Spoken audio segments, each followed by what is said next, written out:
దేవుని మాటలు కొద్దిసేపు మనం ధ్యానం చేసుకుందాం. సమయం అయిపోతుంది. అది కొద్దిసేపట్లో దేవుని మాటల్ని మాట్లాడుకొని ముగించుకోవడానికి సిద్ధపడుతుంది. మళ్ళీ ఉదయకాలం మళ్ళీ రావాలి కాబట్టి మనం ఖచ్చితంగా 12 గంటలుగా ఆపేసుకుందాం. అయిపోతుంది. 4వ వచనం చూద్దామా? ఫిలిప్పీయులకు రాసిన పత్రిక 4వ అధ్యాయం 4వ వచనంలో కాబట్టి ప్రియమైన వాళ్ళ ఎల్లప్పుడూ ప్రభువునందు ఆనందించుడి. మరలా చెప్పుదును ఆనందించుడి. మీ సహనమును సకల జనులకు తెలియబడనీయుడి. ప్రభువు సమీపముగా ఉన్నాడు. ప్రభువారు సమీపముగా ఉన్నాడు. దేనిని గూర్చి చింతపడకుడి గాని ప్రతి విషయములోను ప్రార్థనా విజ్ఞాపనల చేత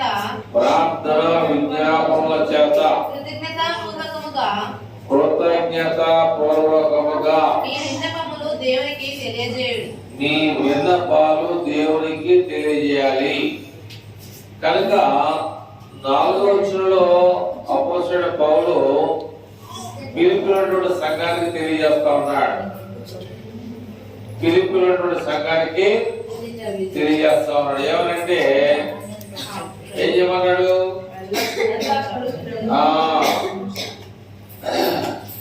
ఆనందించండి అన్నాడు. ఎప్పుడంటే ఎల్లప్పుడూ. మరి మన కుటుంబంలో ఆనందం ఉంటుందా? మన కుటుంబాల్లో నెమ్మది సమాధానం ఉంటుందంటే ఉండొచ్చు, ఉండకపోవచ్చు. కానీ దేవుడు చెప్పేది ఏంటంటే ప్రభువునందు ఆనందించాలి. అలాగా ప్రభువునందు మనం ఆనందించాలి. కాబట్టి అక్కడ ఏమంటే మీ సహనమును సకల జనులకు తెలియబడనీయుడి. ప్రభు ఎలా ఉన్నాడు? సమీపముగా ఉన్నాడు. ఏమన్నాడు ఇక్కడ? దేవుని గురించి చింతపడకుడు కానీ ప్రతి విషయంలోనూ ప్రార్థన విజ్ఞాపముల చేత కృతజ్ఞతాపూర్వకముగా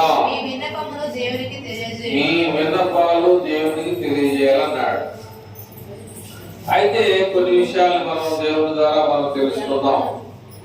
10 మంది కుష్ఠరోగులు వచ్చారు. 10 మంది కుష్ఠరోగులు వచ్చి యేసు ప్రభువుని మమ్మల్ని శుద్ధులుగా చేయాలని అడిగారు. అంటే మమ్మల్ని బాగు చేయమని అడిగారు. కానీ యేసు ప్రభువు ఏమన్నాడంటే మీరు అడిగింది మంచిదే కానీ మీరు అడిగిన దాన్ని బట్టి మీరు వెళ్ళిపోండి మీ ఇంటికి అన్నాడు. కానీ వెళ్ళిపోతుంటే ఈ కుష్ఠరోగులు ఏం చేశాయంటే వెళ్తా ఒకళ్ళు బాగుపడిపోతా ఉన్నారు. వాళ్ళ కుష్ఠరోగం అయిపోతుంది, మామూలుగా వచ్చేసింది అనమాట. కానీ ఒక్కడు మాత్రమే యేసు ప్రభు దగ్గరికి వచ్చాడు. 10 మంది బాగుపడ్డారు. కానీ ఒకడొచ్చి దేవునికి కృతజ్ఞత చెప్తున్నాడు. అయితే యేసు ప్రభు ఏమన్నాడంటే 9 మంది ఎక్కడ ఉన్నారు అన్నాడు. నాకు తెలియదు అన్నాడు. కాబట్టి ఈయన ఇక్కడ ఒక మాట ఉంది. ఏమని? ఆలోచన అంటే ప్రతి విషయములోనూ ప్రార్థన విజ్ఞాపముల చేత కృతజ్ఞత పూర్వకముగా మీ విన్నపములు దేవునికి తెలియజేయాలి. 9 మంది వెళ్ళిపోయారు. ఒక్కడు మాత్రమే వచ్చి కృతజ్ఞత చెప్పాడు. కనుక ప్రియమైన వాళ్ళరా, ఈ దినాల్లో మనం డబ్బు ఉండొచ్చు, డబ్బు లేకపోవచ్చు. కానీ మనకి ఏం కావాలి అంటే దేవుడు కావాలి. ఏమీ లేకపోయినా పర్లా మనకి. కానీ దేవుడు మనకు ఉన్నాడనుకో, నీకు ఏమి లేనటువంటి వ్యక్తులకి దేవుడు ఏం చేయాలో కూడా ఆయనకి తెలుసు. కాబట్టి ఆయన ఏమన్నాయంటే మీ విన్నపాలు ఏం చేయాలంటే దేవునికి తెలియజేయాలి. అప్పుడు సమస్త జ్ఞానమునకు మించినటువంటి దేవుని సమాధానము యేసుక్రీస్తు యేసు క్రీస్తు వలన మీ హృదయములకును మీ హృదయములకును మీ తలంపులకును కావలి ఉండును. కావలి అంటే కాపలా కాయటం మనందరూ తెలుసు. సరిగ్గా ప్రియమైనటువంటి వాళ్ళరా, ఎంత గవర్నమెంట్ అరికట్టినప్పటికీ కూడా దొంగలు మరి పడే పరిస్థితి అవుతా ఉంది. కానీ ఏంటంటే దేవుడు ఇక్కడ చెప్పేటువంటి మాట్లాడాలంటే అప్పుడు సమస్త జ్ఞానములకు మించినటువంటి దేవుని సమాధానము యేసు క్రీస్తు వలన మీ హృదయాలకును మీ తలంపులకును కావలి దేవుడు సహాయకుడిగా ఉంటాడనే విషయాన్ని మనం జ్ఞాపకం చేసుకోవాలి. అయితే ఒక విషయాన్ని మనం జ్ఞాపకం చేసుకోవాలి, ఏంటంటే ప్రభు ఎలా ఉన్నాడు? సమీపంగా ఉన్నాడు. అప్పుడు ఏమంటాడు ఆయన? దేనిని గురించి ఏం చేయకూడదు? చింతపడకూడదు. నాకు ఇది లేదు, ఆమె ఎక్కువ సంపాదించింది, ఈయన ఎక్కువ సంపాదించాడు, ఆయన ఎక్కువ సంపాదించాడు, ఆమెకు ఎక్కువ బట్టలు ఉన్నాయి, నాకు లేవు, నేను ఈ సంవత్సరం బట్టలు కొనుక్కోలేదు, ఇంట్లో ఏం వండుకోలేదు. ఇవన్నీ ఏంటంటే మనం దేవుణ్ణి అడగలేటువంటి పరిస్థితులు. ఇవన్నీ ఏంటంటే దేవుని దగ్గర మన విన్నపాలని తెలియకపోవడం ద్వారా మనకు ఏమీ లేకపోవటం. దేవుడు అన్యాయస్తుడు కాడు. దేవుడు ఎవరిని ఇబ్బంది పెట్టేవాడు కాదు. దేవుడు ఎవరికి తక్కువగా చేయాలనేటువంటి వాడు కాదు. అంటే ఏంటంటే మీకు తెలిసిన విషయాలు చెప్తాను. ఏమిటి అంటే ఒక ఆయనకి 10 వెండి నాణ్యాలు ఇచ్చాడు, ఒక ఆయనకి 5 వెండి నాణ్యాలు ఇచ్చాడు, ఒక ఆయనకి 2 ఇచ్చాడు, ఒక ఆయనకి ఏంటంటే 1 ఇచ్చాడు. అంటే 10 ఇచ్చిన వాడు 10 సంపాదించాడు, 5 ఇచ్చిన వాడు 5 సంపాదించాడు, 2 తీసుకున్నాడు 2 సంపాదించాడు, 1 తీసుకున్నాడు ఏం చేశాడు? భూమిలో బాధేశాడు. అంటే ఏంటంటే అభివృద్ధి కావాలి. ఏం కావాలి? అభివృద్ధి కావాలి. అభివృద్ధి కావాలంటే మనం ఏం చేయాలి అంటే ప్రభువులో మనం ఆనందంగా ఉండాలి. ప్రభువుతో మనం సహవాసం కలిగినటువంటి వారిగా మనం ఉండాలి. మీ యొక్క సహనాన్ని సకల జీవులకు కూడా తెలియపడేయాలి. కనుక ఈ విషయంలో మనం ఆలోచన చేస్తే దేవుడు చాలా మంది కూడా ఏంటంటే ఏంటమ్మా ప్రార్థన అంటే ఏం చెప్తాండి, ఈ సంవత్సరం దేవుడు మాకు అన్యాయం చేశాడు, బట్టలు కూడా కొనుక్కోలేదు, అందుకని రాలేకపోయామని ఆ మాట చెప్తుంటే చాలా సరైనటువంటి దాని కాదు. సంవత్సరం అంతా 360 రోజులు నీకు ఇచ్చాడు దేవుడు. ఈ 360 రోజుల్లో ఇంటికాడే ఉంటావా? మరి ఏం చేశావు నువ్వు? అందుకనే దేవుడు ఏమనంటే నీకు ఇచ్చినటువంటి నాణ్యం ఏం చేసావు అని అడిగాడు. మళ్ళీ దీన్ని నేను సంపాదించాలని చెప్పేసి తీసుకెళ్లి మట్టిలో పెట్టిరయ్యా అన్నాడు. ఏమన్నాడైంది? శటదాసుడా అన్నాడు. ఈ నాణ్యం తీసుకెళ్లి సావుకారుల దగ్గర పెట్టినట్టే వాళ్ళ దగ్గర వడ్డీ అడిగి తీసుకున్నాడు అన్నాడు. అలాగే 10 సంపాదించినటువంటి బలా నమ్మకమైనటువంటి మంచి దాసుడా అంటాడు. అట్లాగా మనం ఏం చేయాలంటే అభివృద్ధి చెందాలి. ఏం చేయాలి?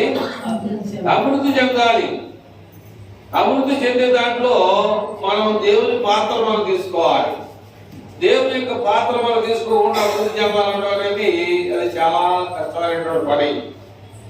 అందుకని దేవుడు కూడా చెప్పే విషయాల్లో మనం కొన్ని విషయాలు మనం ఇక్కడ నేర్చుకుందాం. 8వ వచనాన్ని మనం చదువుదాం. 8వ వచనాన్ని చదువుకుంటూ ముందుకెళ్దాం. మెట్టుకు సహోదరులారా, ఏ యోగ్యత అయినను మెప్పైనను ఉండిన ఎడల, ఏవి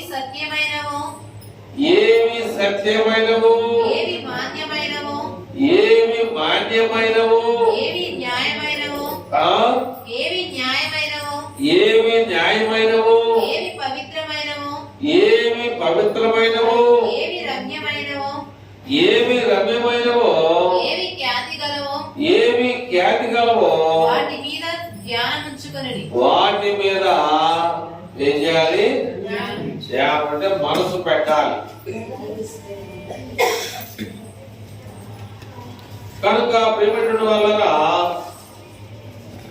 మనము గత పంటల్లో కానీ చాలా మంది ఏం చేస్తారంటే బట్టలు కొనుక్కోవడానికి వెళ్తా ఉంటారు. ఏం కదమ్మా? బట్టలు కొనుక్కోవడానికి వెళ్ళి ఉంటారు పండగలకి. అయితే ఏంటంటే కొన్ని తక్కువ రేట్లుగా పెట్టినట్టు ఉంటాయి అన్నమాట. ఆ తక్కువ రేట్లు అని చెప్పేసి మనం కొనుక్కొచ్చుకునేటువంటి పరిస్థితుల్లో ఇంటికి వచ్చిన తర్వాత మనం ఆ బట్టలు పడి చూస్తే బెజ్జలు ఉండొచ్చు, ఏదన్నా డాగు, ఏదైనా మచ్చలు, ఇవన్నీ రకరకాలుగా మనం ఎన్నో చోట్ల చూసే ఉంటాం. కానీ ఏంటంటే మనము ఏది కొన్నా తేడా ఉండదు, అందరూ తేడా ఉండదు అనమాట. అందుకని ఇక్కడ ఏమంటాయంటే ఏమి మంచి, ఏటిని మనం ఎన్నుకోవాలి, ఏమి రమ్యమైనవి, ఏమి ఖ్యాతి కలిగినవి, వాటిని మనం ఏం చేయాలంటే కొనుక్కోవాలి లేదా ఎన్నుకోవాలి. అంతేగాని ఈ లోకంలో ఉన్నవన్నీ కూడా మనకి అవసరం లేదు. ఏం కావాలి మనకి? మంచి పదార్థాలు కావాలి, మంచి వస్తువులు కావాలి. దేవుడు ఇచ్చినటువంటి విషయాల్లో మనము ఆ దేవుడితో మాత్రం ప్రయాణం చేయగలిగినట్లయితే దేవుడు తప్పకుండా సహాయం చేస్తాడు. మనకేది కావాలో ఇప్పుడు ఈ సంవత్సరం 2020 సంవత్సరాలతో కూడా దేవుడు మనల్ని కాపాడాడు. మనల్ని, మన బిడ్డల్ని, ఇరుగు పొరుగు వారిని, గ్రామాలని, దేశాలని, పట్టణాలని అన్నింటినీ కూడా దేవుడు కాపాడుకుంటూ వస్తున్నాడు. అదేవిధంగా మరొక నూతన సంవత్సరం కొరకు మనము సిద్ధపడతా ఉన్నాం. మరొక సంవత్సరాన్ని మనము ఎదుగులాడుకుంటాం, కొత్త సంవత్సరాన్ని. అందుకని ఇక్కడ ఏమంటాయంటే ఏమి మాన్యమైనవు, ఏమి న్యాయమైనవో, ఏమి పవిత్రమైనవో, ఏమి రమ్యమైనవో, ఏమి ఖ్యాతి గలవో వాటి మీద ధ్యానం ఉంచాలి అనేటువంటి విషయాల్ని ఇక్కడ దేవుడి వాక్యం తెలియజేస్తా ఉంది. కాబట్టి మనం కూడా మన హృదయాన్ని ఏం చేయాలంటే ఏం చేయాలి? మన హృదయాన్ని ఏం చేయాలి? 12 మంది శిష్యులు యేసుప్రభువు వారు సరే నేను చిగురు మాడి నన్ను వెంబడించారు కనుక, నాతో వచ్చారు కనుక, 2 సంవత్సరాలు నన్ను వెంబడించారని చెప్పేసి యేసుప్రభువు వారు ఏం చేయంటే వాళ్ళ కాళ్ళు కడగడానికి యేసుప్రభువు వారు ముందుకు వచ్చారు. ఏంటండి? 12 మంది శిష్యుల యొక్క కాళ్ళు కడగడానికి ఆయన ముందుకు వస్తే ఒక ఆయన ఉన్నాయండి, పేతురు, నన్ను కడగొద్దు అన్నాడు. ఎందుకన్నాడు?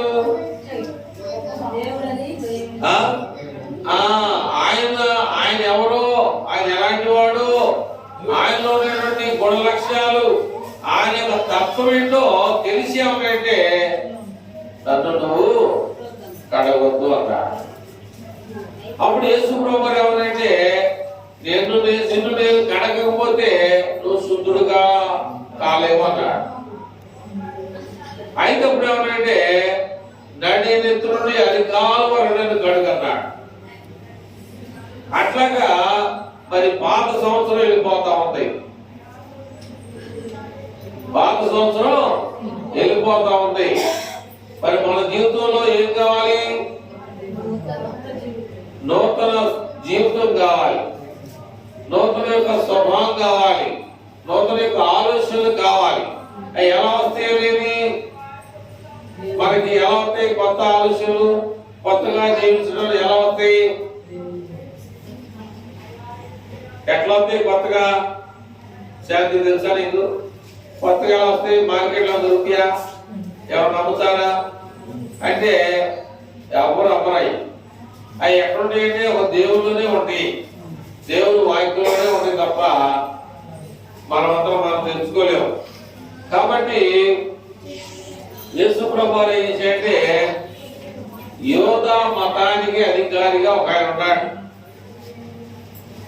ఎవరండి? యూదుల అధికారి. యూదుల అధికారి ఒక ఆయన ఉన్నాడు. యేసు ప్రభువు వచ్చి ఆ ప్రాంతానికి ఆయన ఏమన్నాడు? నువ్వు కొత్తగా జన్మించాలి అన్నాడు. ఎవరైనా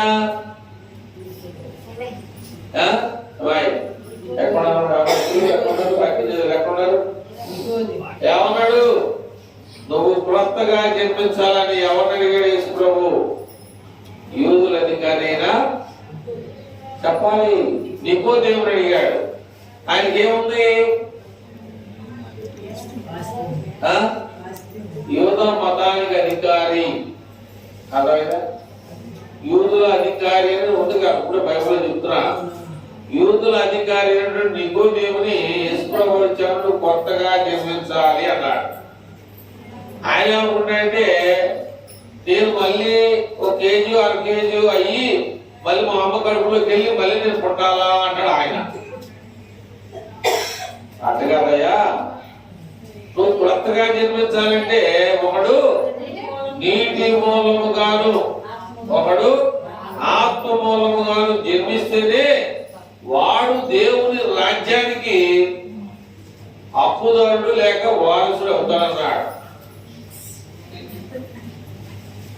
అయితే అదే పొద్దున మీలో ఎవరైనా సరే ఇంకా 2025 అంటే ఎవరైనా ఒప్పుకుంటారా? ఎవరు ఒప్పుకోరు. 2025 అంటే ఒప్పుకోరు. రేపు పొద్దున ఏమవుతుందంటే 2025 సంవత్సరం చేస్తాం, 1వ తారీఖు ప్రారంభం కాబోతుంది అన్నమాట. అట్లాగే యూదుల అధికారి కూడా అర్థం కాక నేను మరలా చిన్నవాడిగా పుట్టాలేమో అనుకున్నాడు ఆయన. పుట్టినప్పుడు ఏం తెలియదు పిల్లలకి. ఇప్పుడు ఆ పిల్ల ఏం తెలియదు కదా, ఆ ఊరంతా తిరుగుతూ ఉంటాయి. కాబట్టి అట్లాగే ఆయన ఏమనుకుంటాడంటే నేను కొత్తగా జన్మించాలంటే మళ్ళీ నేను పుట్టాలనుకుంటున్నాడు ఆయన. అది కాదు, మార్పు కావాలి. ఏం కావాలి? మార్పు కావాలి. బైబిల్ ఒక మాట చదువుతామా? లూకా సువార్త 11వ అధ్యాయం 11వ వచనంలో 5వ వచనంలో 5వ వచనం ఉన్నదన్నమాట. లూకా సువార్త 11వ అధ్యాయము. కాబట్టి ఇక్కడ ఏమంటే మీరు మారు మనసు పొందని ఎడల. కాబట్టి ఇక్కడ ఏమంటే మీరు మార్పు చెందకపోతే మీ పాత జీవితంలో చనిపోతారంటాడు. అర్థమవుతుందా?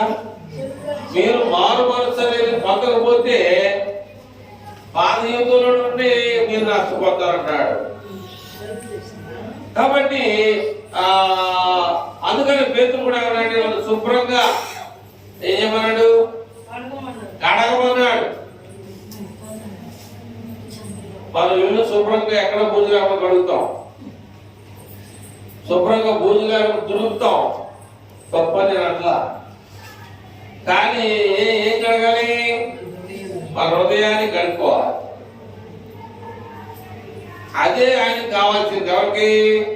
దేవుడికి. విరిగి నలిగినటువంటి హృదయమే ఆయనకి కావాలి. ఈ లోక సంబంధమైనటువంటి హృదయం ఆయనకు అవసరంలా. ఆయనకి విరిగి నలిగినటువంటి హృదయం కావాలి. దేవుడు మీద ఇష్టపడేటువంటి ఆ వ్యక్తుల్ని ఆయన కోరుకుంటా ఉంటారు. కాబట్టి అటువంటి వారికి దేవుడు చేస్తాడు, సహాయం చేస్తాడన్నమాట. ఇప్పుడు బైబిల్లో ఒక మాట ఉంది. మనం చాలా మందికి ఎక్కువ మందికి ఆడపిల్లలు పడుతూ ఉంటారు. కానీ అన్నారేటుడు ఆయన ఒక ఉంది బైబిల్లో. ఆమె మగ పిల్లడే కావాలని ప్రార్థన చేసింది. ఒకవేళ దేవుడు అన్యాయస్తుడైతే ఆడపిల్లవాలి, అంతేగా. కానీ దేవుడు న్యాయవంతుడు కనుక అడిగినటువంటి దాంట్లో తప్పు లేదు కనుక అక్కడ ఏం చేశాడు, అన్నకి మగపిల్లలోనే ఇచ్చాడు దేవుడు. కనుక దేవుడు అన్యాయస్తుడని మనం అనడానికి అవకాశం లేదు. ఆయన న్యాయవంతుడు కాబట్టి నాకు మగపిల్లోడు కావాలని మొక్కుకొని ఏం చేసింది ఏమా, దేవుడికి చేసింది అనమాట. మళ్ళా తీసుకెళ్ళి ఇంటికి వెళ్ళిపోయి చదివించుకొని ఉద్యోగం చేయించుకోవాలా, ఆ దేవుని పనికి ఆలయంలో వదిలేసేసింది అనమాట. ఆయన ప్రార్థన చేస్తే దావీదు రాజు అయ్యాడు. అట్లాగా ఆయన ప్రవక్త అయ్యాడు అనమాట. తల్లి చేసినటువంటి ప్రార్థన దేవుడికి చేసింది, దేవుడికి సేవకుడిగా దేవుడి గుడిలో పూజ సేవ చేయడానికి దేవుడు అప్పుకి చేసింది అనమాట. మనం అయితే ఏం చేస్తామంటే మనం మన పిల్లలు ఎవరినిస్తాం, ఎవరినిస్తాం దేవుడికి ఎవరినిస్తాం. మీ చర్చిలో కావాలంటే తీసుకెళ్ళాలి, మా అబ్బాయికి 2 కాళ్ళు లేవు, మీరు ప్రార్థన చేయండి అనేవాళ్ళు ఉన్నారు. అంటే కాలు బాగుంటే తీసుకెళ్ళమంటావా, తీసుకెళ్ళమా. కాలు బాగాలేక ఏ పని లేక కదా ఆడి వల్ల నష్టం ఉందని కదా నువ్వు తీసుకెళ్ళమంటావు, అట్లాగా కాదు అన్నమాట. అప్పుడు ఆ వ్యక్తి ఏం చేయాలంటే దేవునికి ప్రార్థన చేయాలి. ఆ వ్యక్తి ఏం చేయాలంటే, అయ్యా నాకు ఎందుకని నా కుమారుడు ఇచ్చావు, ఏంటి ఇతని వల్ల నేను చేసినటువంటి తప్పుది ఏంటని చెప్పేసి మనం ఏం చేయాలంటే దేవునికి మొరపెట్టాలి. అప్పుడు ఆ దేవుడు ఏం చేస్తాడంటే, మీకు చెప్పాను ఒకసారి, ఏమని ఏం చెప్పాను గుర్తులేదా? 38 సంవత్సరాల నుంచి ఓసకాల కలిగినటువంటి వ్యక్తి ఒక కోనేటి దగ్గర పడిపోయి ఉంటాడు. ఇది 38 సంవత్సరాలు. 10 సంవత్సరాలు ఎక్కడున్నాడో నాకు తెలియదు అన్నమాట. 38 సంవత్సరాలు ఉన్నటువంటి ఆ వ్యక్తిని దేవుడు మర్చిపోవాలి. చూడండి, మనమంతా మర్చిపోతాం కానీ దేవుడు మాత్రం మర్చిపోలేదనే విషయాల్ని మనం జ్ఞాపకం చేసుకోవాలి. కాబట్టి మనము దేవుడిని జ్ఞాపకం చేసుకోవాలంటే ఇక్కడ 9వ చదువమ్మా చదువు. మరియు మీరు నా వలన ఏమి నేర్చుకొని అంగీకరించితిరో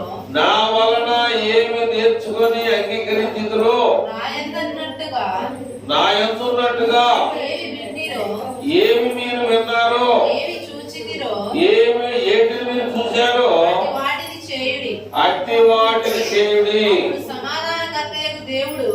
సమాధానకర్తయగు దేవుడు. కాబట్టి మరి దేవుడు చెప్పినట్టు మనం చేయాలి. చేయకపోతే దేవుడు మన జీవితాల్లో ఆయన మేలు చేయడానికి కానీ సిద్ధంగా లేడు. ఎందుకు ఈ విషయాలు చెప్తా ఉన్నానంటే, ఒక విషయాన్ని మనం జ్ఞాపకం చేసుకోవాలి.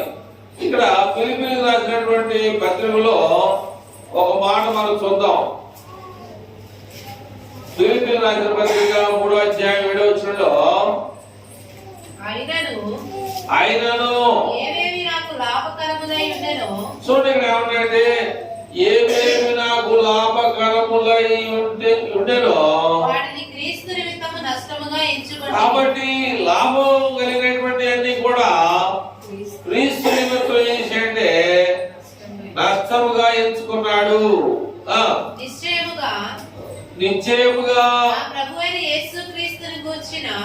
నా ప్రభువైన యేసుక్రీస్తును గూర్చినటువంటి అతి శ్రేష్టమైన జ్ఞానం నిమిత్తమై చూడండి, మంచి జ్ఞానం కొరకు సమస్తమును నష్టముగా కాబట్టి సమస్తాన్ని చేసేయండి. చూడండి, ఎవరి కోసం? దేవుడు సంపాదించుకోవాలి. ఎవరి కోసం నష్టపరుచుకున్నాడంటే దేవుని కొరకు అన్నింటి విడిచిపెట్టేస్తానంటాడు.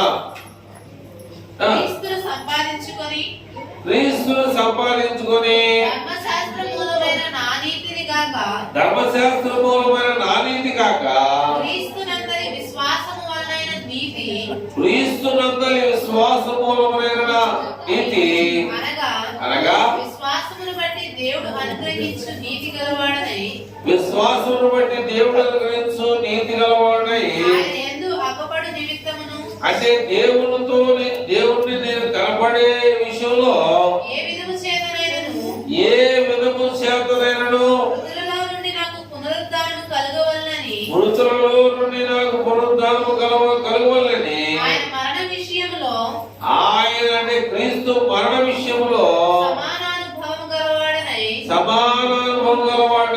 ఆయనను ఆయన పునరుద్ధాన బలమును ఎరుగు నిమిత్తమును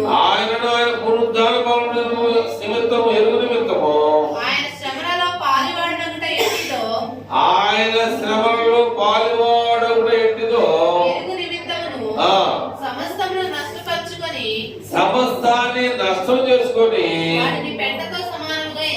వాటిని పెంటతో సమానముగా ఎంచుకొనుచున్నాను అంటున్నాడు. కాబట్టి ఇక్కడ దేవుని వాక్యంలో ఉన్నటువంటి విధానాన్ని మనం చూస్తే ఆయనను ఏవేవి నాకు లాభకరములై ఉండేదో వాటన్నిటిని కూడా దేవుని కొరకు నష్టంగా ఎంచుకున్నాడు. మరి ఎందుకని నష్టంగా ఎంచుకున్నాడు అనేది మనం ఆలోచన చేస్తే అవి దేవునికి ఇష్టమైనవి కాకపోవచ్చు. అందుకని ఏం చేసేయండి అవన్నీ నాకు అవసరం లేదని చెప్పేసి అనుకుంటూ ఉన్నాడు. కనుక ప్రియమైన వల్ల మరి దేవుని కొరకు మనం ఆలోచన చేసే ప్రతి ఒక్కరు కూడా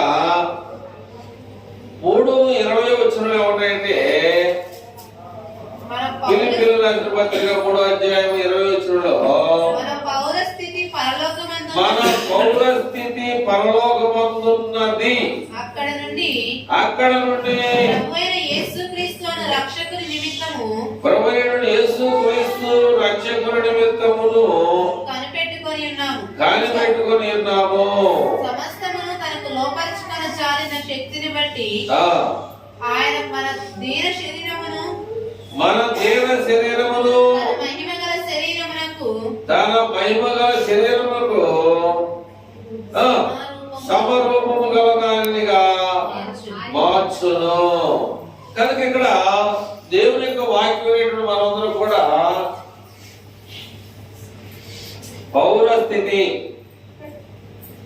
పౌరస్థితి ఎక్కడుందంటే ఎక్కడుంది? ఎక్కడుందండి? పరలోకం ఉంది. మన పౌరస్థితి అంటే ఏంటి? ఈ లోకం కాదు మనకు శాశ్వతమైంది. ఈ లోకం కాదు మనకు శాశ్వతమైంది. పౌరస్థితి ఎక్కడుందంటే పరలోకంలో ఉందన్నమాట. ఇప్పుడు అమెరికా వెళ్ళాలనుకుంటే మనకి ఏం కావాలంటే వీసా అనేది కావాలి. అట్లాగే పరలోకానికి వెళ్ళాలంటే ఏం కావాలి?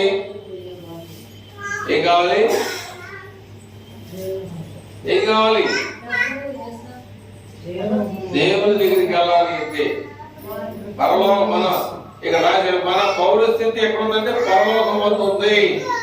అక్కడికి వెళ్ళాలి అంటే దేవుడు చెప్పిన ప్రతి మాటని మనం అనుసరించినట్లయితే తప్పకుండా మనం పరలోకానికి మార్గాన్ని వెళ్తాం, లేకపోతే వెళ్ళలేము. కాబట్టి పరలోకానికి వెళ్ళాలి అనేటువంటి ఆశ అందరికి ఉండొచ్చు, కానీ వెళ్ళడానికి అర్హతలు కావాలి. ఏం కావాలి? వెళ్ళడానికి అర్హతలు కావాలి. అర్హతలు లేకపోతే వెళ్ళలేము. కాబట్టి ఈ లోకంలో జీవించే మనము మరి దేవుడితో ప్రయాణం చేయమని దేవుడు కోరుకుంటా ఉన్నాడు. దేవుడిని వెంబడించమని చెప్పేసి దేవుడు కోరుతా ఉన్నాడు. ఆ దేవుని యొక్క వెంబడించేటువంటి దానిలో మరి ఎంతో మంది కూడా మేలు పొందిన వారు ఉన్నారు, ఎంతో మంది ఆశీర్వాదాలు పొందిన వారు ఉన్నారు. అటు వారిలో మనం జ్ఞాపకం చేసుకుంటే ఏముడు మనం చూస్తే చాలా భక్తి పరుడు, చాలా నీతిమంతుడు, చాలా యథార్థపరుడు, తన బిడ్డలు పాపం చేస్తారని ఏం తెలుసా మీకు ఎవరు చెప్తారా?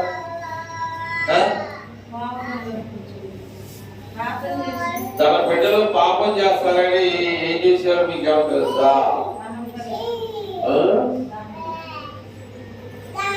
అరుణోదయం అన్నాడు. ఏంటో నాకు తెలియదు. కొంత ఏ ముందు మహారాజ్యాలతో చదవద్దు.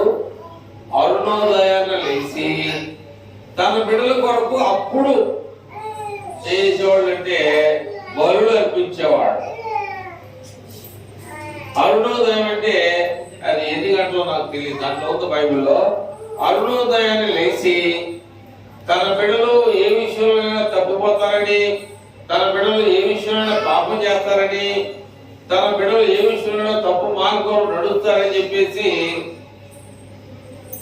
ఏవు తన బిడ్డల కోసం ఎంతగానో దేవునికి ప్రార్థన చేశాడు, బలులు అర్పించాడు. అట్లాగే మనం కూడా ఏం చేయాలంటే మన బిడ్డలు మనతో పాటు రావాలంటే ఏం చేయాలి? మనతో పాటు రావాలంటే మనం ఏం చేయాలంటే చదువుతాం. 4:4 పిలుపులు రాసిన పత్రిక 4:4లో ఎల్లప్పుడూ ప్రభువునందు ఆనందించుడి. ఒకవేళ మీరు ఎన్నారో లేదో తెలియదని చెప్పేసి మరలా చెప్తున్నాడు. ఆనందించండి. మీ సహనమును సకల జనులకు తెలియబడి ప్రభువు సమీపముగా ఉన్నాడు. కాబట్టి మనం ఏం చేయాలి? దేవుడి గురించి మనం చింతపడేది లేదు, అది లేదు, అందరికి ఉంది నాకు లేదు అనే దాని గురించి మనం ఏం చేయకూడదు, చింతపడకూడదు. కాబట్టి ఏం చేయాలి? మరి చింతపడకుండా ఏం చేయాలి? ఇక్కడ దాని పేరేంటి? పేతురు రాసినటువంటి పత్రికలో ఒక మాట మనం ఉంటుంది. చూద్దాం. పేతురు రాసినటువంటి పత్రికలో ఏముందంటే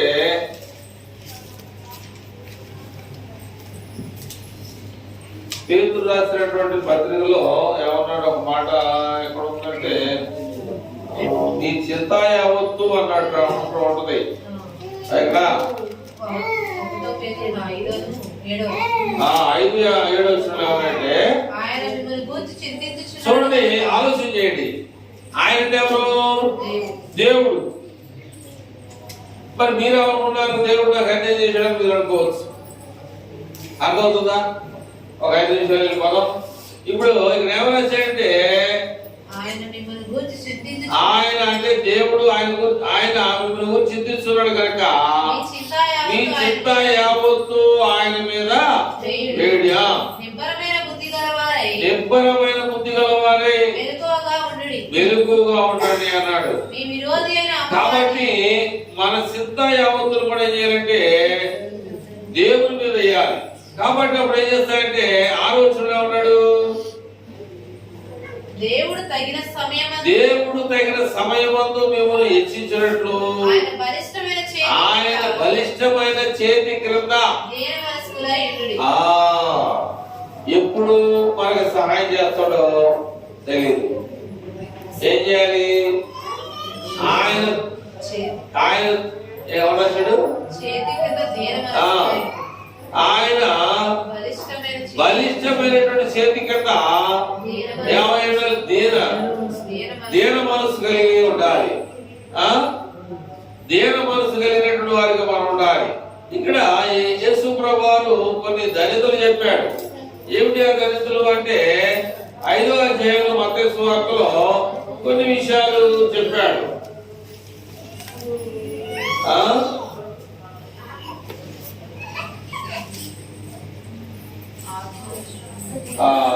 ఇక్కడ ఏమని చెప్పంటే 7వ వచనంలో, అక్కడ 7వ వచనం, ఇక్కడ 7వ చదువుతాం.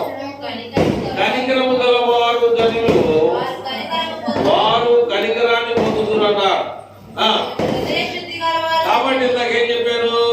హృదయాన్ని శుద్ధి చేసుకోవాలి కదా. హృదయ శుద్ధి గల వారు ధన్యులు, వారు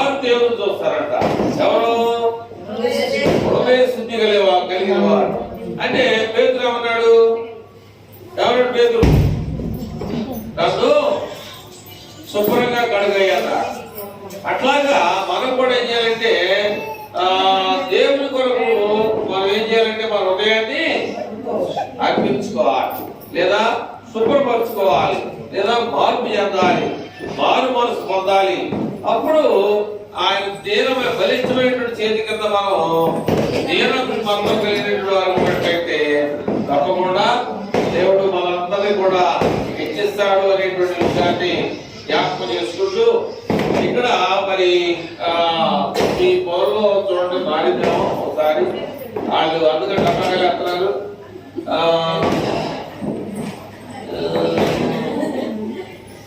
12 గంటల 1 నిమిషం అయింది. మీ ఫోన్లో ఏముంది? మీ ఫోన్లో 1వ తారీఖు కూడా ఇందులో పడిపోయింది, న్యూజిలాండ్ ఇంగ్లీష్ లో పడింది. చూడండి ఎంత ఒక నిమిషంలో వారి గురువారం వచ్చేసారు.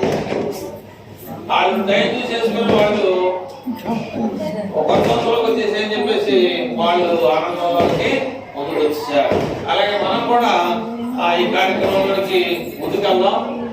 దాన్ని బట్టి మళ్ళీ ఉదయకాల సమయంలో మళ్ళీ ప్రేమ ఉండదు కాబట్టి మళ్ళీ పొద్దున్నే 5ంటికి వచ్చేద్దాం, 5:30 వచ్చేద్దాం. 6:30 కానీ 6 పర్లేదు చేస్తూ మరి ఈ పూటకి మనకి ఇక్కడ కేకులు ఉన్నాయి.